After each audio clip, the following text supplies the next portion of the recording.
this show is not bad. Are we clear on that? Good. Warning, there will be spoilers ahead. So if you haven't seen the original animated Avatar: The Last Airbender from Nickelodeon or the live action remake from Netflix, you might want to stop the video here. Go check them out, especially the animated version. I find it important to say that up front because of the ridiculous, unwarranted hate train towards this show. The M. Night Shyamalan movie definitely deserves all the vile that it gets because it is a very poor representation of the animated show that we love so much. This show, no. And when I sat down to watch it, I intended to live tweet as I was watching. And I started watching it the moment that it premiered on right here on Eastern time in the United States. It premiered at 3 a.m. and I was up at 3 a.m. and I started watching the show, and I sent my first tweet as I was about to finish watching the second episode. Again, they just premiered. I started watching them right when they became available. All right? So nobody in the world could have seen all 8 episodes at this point. So I am 7 minutes away from finishing episode 2. And five of those minutes are credits. And I decide to send my first tweet. Here's a Cameo by Scooter.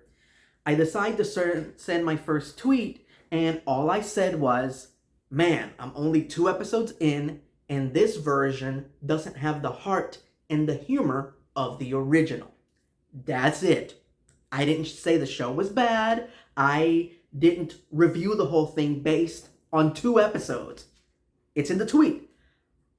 I had only seen 2 episodes. How could I review the whole show based on 2 episodes? All right? So all I said was it didn't have the heart and the humor of the original. There's Scooter opening the door. I don't have a ghost in here. And immediately, it was like catnip for haters. And I wish it would have just been a bunch of intolerant dude bros, but I got responses from people who claim to be legitimate fans of Avatar: The Last Airbender. You know, and the Avatar fandom is a fandom that this is distinguished for being so nice and so tolerating and so inviting. And it was just embarrassing. Just the immediate hate that the show was getting, the responses, and the belief that I already hated the show based on 2 episodes, the second of which I hadn't even finished yet. I still had about 2 to 3 minutes of it left. So again, just to reiterate, this show isn't bad. Is it just as good as the animated series? No. Is it better than the animated series? No. But it's not bad. Now, before I get into the contents of the show itself, I want to bring up something that one of the creators said, the creators of this new Netflix live action show. And they said in an interview that went viral, in a very cavalier manner, he said that this show wasn't going to cater to children. It wasn't for little kids. And it was going to be more like Game of Thrones. It was going to be more extreme. It was going to be more adult. Have you seen the original animated series? Because the original animated series is in no way condescending and in no way caters to kids. It's a pretty violent show. Lots of characters die in it. So this BS attitude that it has to be more appealing to adults. I'm an adult. I first watched Avatar: The Last Airbender when I was in college. and enjoyed it very much. And never did I feel, and never while watching it did I feel that I was watching a children's show. I felt like I was watching an all audiences show with certain moments that were a little too mature for children under the ages of 10, not 10 and 9. It was just an ignorant statement, and it really, really bothered me, and it really made me feel like maybe this guy just didn't really have a grasp of what the source material was. Thankfully, this new adaptation doesn't reflect that attitude. Now, last but not least, before I talk about the actual contents of the show, to those people who just automatically hated it and thought it was crap and just want to protect, gatekeep the original show, preserve it like it's this valuable piece of gold. Guys, the only way to truly preserve a piece of media, a piece of pop culture, for it to continue on during past the time that you saw it, and then after you're gone and into the next generation, is to garner interest from the next generation to check it out. And it's not enough for us to recommend it to the next generation. Nieces, nephews, sons and daughters, granddaughters and grandsons. That's not enough for a franchise to grow, for it to continue, for it to bring in a new audience.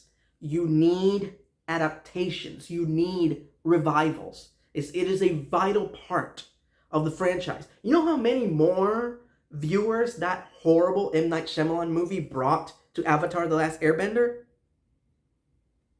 Millions. Millions of people who were told over and over again, who saw the movie and were told, yeah, the animated show is way better. And they were like, really? And they said, yeah. And we said, yes. And they went and checked out the animated show, and sure enough, we were right.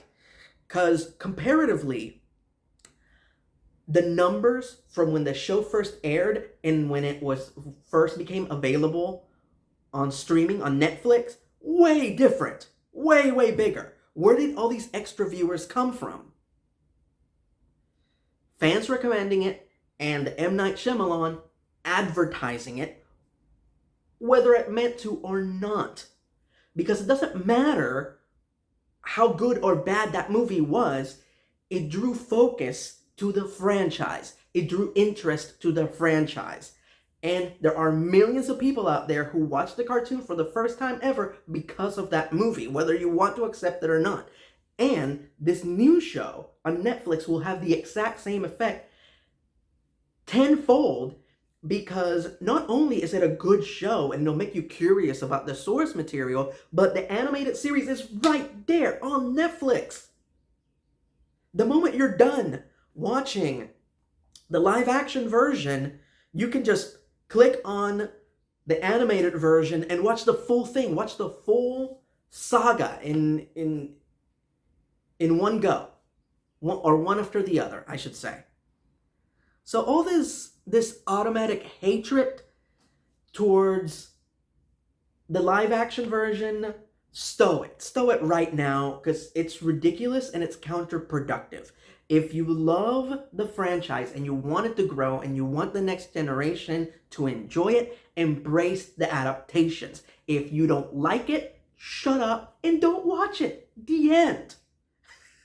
You don't have to be an a-hole about it. There you go. That's the end of my rant towards the haters. Let's talk about the actual show. My personal thoughts. Here we go. And also very important, after I posted that post on Twitter about it not having the heart and the humor of the original, I immediately deleted it because I didn't want that to be out there. I didn't want to encourage unwarranted hatred. Now, a full review of the whole thing, by all means, go for it. voice your opinion after you've seen the whole thing. But this, hating it after just seeing 2 episodes, idiotic. Um, so this show, something that I found very interesting about it is that in many places it expanded the story, and then in other places it conflated the story, it compacted it. Um, Now, really interesting stuff. We got to see a lot of stuff that is mentioned on the show, but we never get to see. And some people loved it, other people didn't. Other people didn't. Personally, just for my personal taste, I really didn't feel that we needed to see the death of the air nomads, and characters that we like Monkey Atso, dying. Especially, I thought that scene where the Fire Lord Asulon and his troops are just tearing through the air temple and just killing airbender after airbender, and then they get to Gyatso and he's protecting the younglings. So you know that after Gyatso died, which is horrible enough in itself, they're gonna kill those children. And just that, in my opinion, was too much. And in my opinion, unnecessary. I don't think they failed to show that in the animated series just for the sake of censorship. And same goes for the fact that they showed one of the Southern Raiders actually killing Katara's mother. Personally, I didn't think we needed to see that. I think we got the point. We get the point without actually physically seeing it.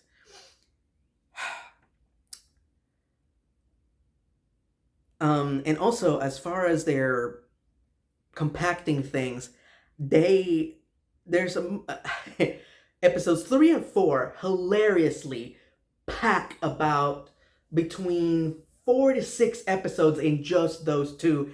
And if you know the show, it's inadvertently hilarious. If you don't know the original show, you won't notice. But it's kind of funny just how much they packed in to just those 2 episodes. They packed in the King of Omashu, the Southern Air Temple, Jet, the Cave of Two Lovers, which is from season 2. Just episode after episode after episode, just packed into just those 2.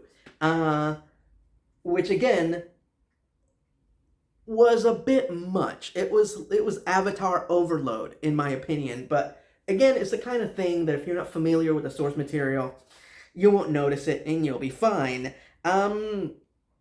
Some expansions that I did like, my 2 favorite things they expanded upon that I thought were, and chef's kiss, good job. They actually show you the moment when Uncle Iroh stops being faithful to the Fire Nation. Which is right after his son dies. And it's a beautiful scene. He's at his funeral. He's sitting next to his son's casket. And he is just grieving. Like Paul Lee, fantastic performance. That he is the man. He is one of the absolute best. Killed it. Did this gorgeous, sorrowful performance as each of his family members is coming up and expressing their condolences. Some people, very snobby, talking about how losing his son broke him and he's no longer the dragon of the West. And then Zuko is the one who comforts him. And it's the moment when Iroh stops being faithful to the Fire Nation and becomes faithful to Zuko, and their relationship begins. And it was gorgeous. Both actors did an incredible job. It was a small, intimate scene between the 2 of them. Brilliant. And pardon me, I can't remember if this is in the cartoon. If it's in the cartoon and I'm wrong, I'm sorry. But I personally thought that it was revealed in the live action version that the platoon that Zuko wanted to spare, which is the reason why Ozai punished him with Agni Kai and burnt his eye. Didn't mean to make that rhyme. The platoon that he tried to spare was the one that that Ozai gave him as the crew of his ship for his quest to find the Avatar. And that it made when Iroh reveals that in the show that, oh, you hate Zuko, well, guess what? You're the platoon he saved. You're the platoon that he got his eye nearly burnt off for. Ooh, that I gave me goosebumps all over my body. It's like, oh man, that's perfect. And if that's in the cartoon, I apologize, but I don't think it is. But again, I apologize. So some things worked and some other things, again, I think they could have shown the assault on the air nomads without showing so much murder. I think they could have shown the Southern Raiders attacking Katara's tribe and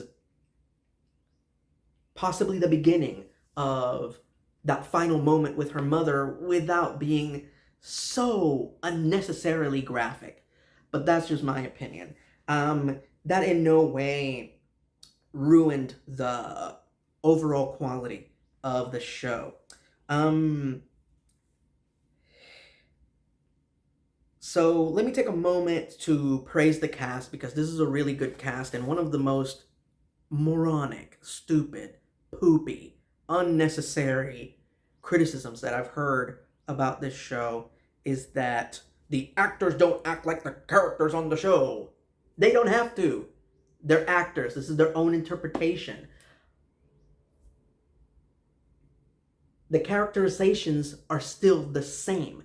The performance is different. The personalities are still the same. The performance is different. Respect new actors coming in and taking on the role and adding to it. Okay? They don't have to match the people from the cartoon. They don't have to match their voices. I think it would be insulting if Paul Lee tried to imitate Mako or Greg Baldwin. I want to hear Iroh's lines in his own voice, in his own style. So people are like, oh, he doesn't sound like Sokka. He doesn't sound like Iroh. Just shut up. Just shut up. Shutty up. So, Gordon Cormier as Aang, fantastic. Just, yeah, he's not as goofy as Aang is in the cartoon, but he exhumes the most important quality of the character, which is his nobility. You believe that this kid is that good, that he is that noble, that he is that giving, that he is that heroic. Amazing. Wonderful performance. Also, his martial arts, respect. The kid, the flips that he does, and his forms are just sharp as hell, just sharp and crispy, just perfect. Nothing but respect to this kid.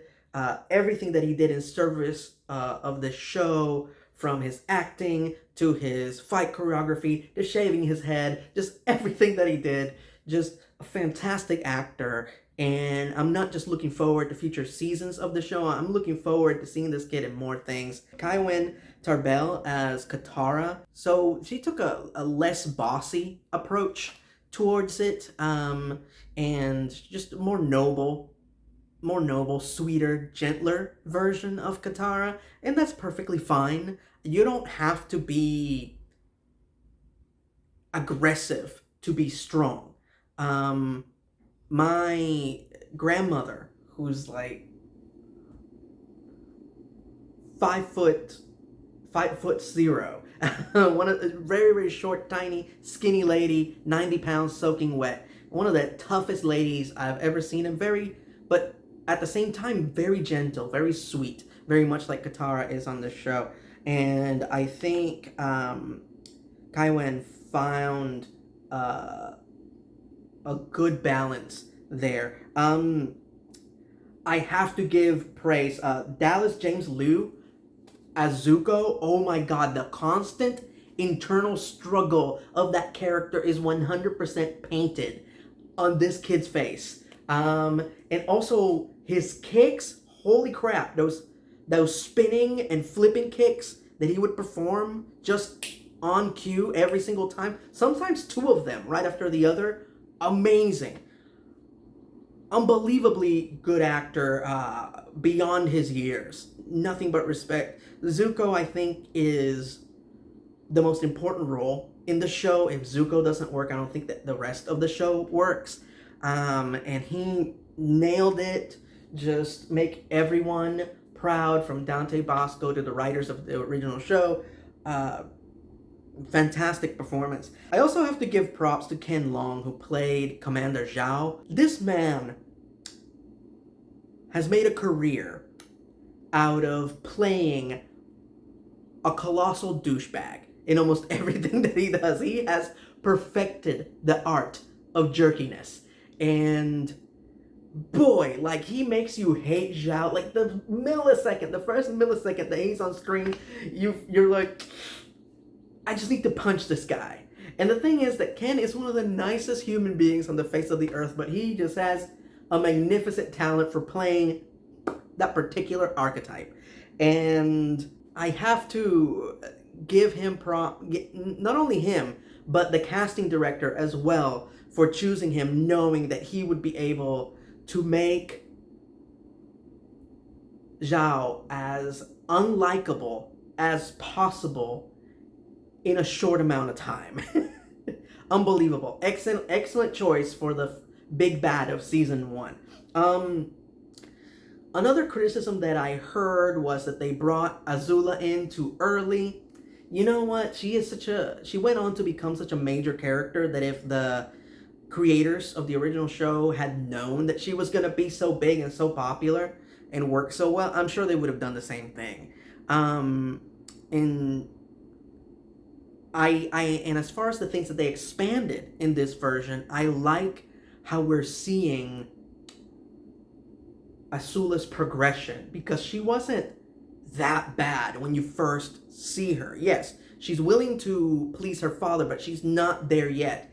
And while with Katara, we're seeing the hero's journey. We're seeing her go from humble beginnings to becoming this extraordinary hero in the narrative. With Azula, we're seeing the villain's journey, which we didn't see in the original. In the original, she was just always evil. She was just this born diabolical from the beginning.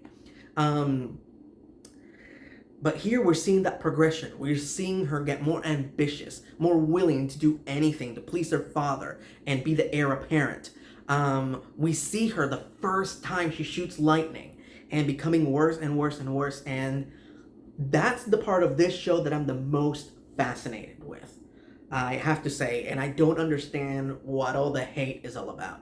My one and only note, and it's a minor one, and they might fix it in future seasons, is that they just threw in May and Ty Lee. They just threw them in. They did nothing of substance this season. And on top of that, the actors really didn't get to do much with the characters, so much so that the characters don't resemble their animated counterparts in any way. In any way. These are the two that when people complain, oh, they weren't like the cartoon, you're right.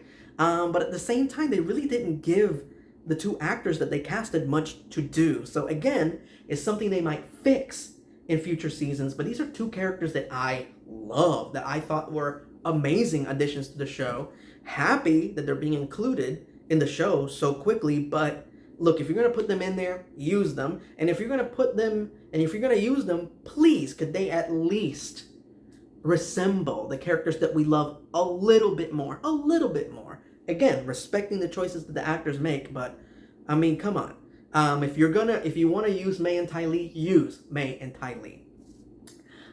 We did get a few minor cameos from actors that appeared in the animated series. The one that I'm kind of upset did not participate was D. Bradley Baker, who did all the sounds for Appa and Momo and a lot of the creatures on the show. I think that was a mistake, in my opinion, but it is what it is. It's a whole other show with a whole other group of creators behind it, so it is what it is. But they did include George Takei, who played the warden in that floating prison for Earthbenders in the cartoon. Here he played Ko, the face stealer in the spirit realm.